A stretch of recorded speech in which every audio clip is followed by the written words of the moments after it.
พบกับสปริงดัดท่อ PVC ที่แก้ปัญหาการดัดท่อได้อย่างมีประสิทธิภาพเคลือบผิวป้องกันสนิมและทนรอยขีดข่วนช่วยให้การดัดโค้งงอง่าย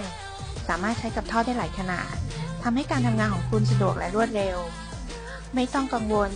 เรื่องท่อแตกหรือการดัดยากอีกต่อไปเลือกใช้สปริงดัดท่อมาในชุด4ชิ้นต่อ1ชุดค่ะชอบกดดูรีวิวสั่งซื้อที่ตะกร้าได้เลยค่ะ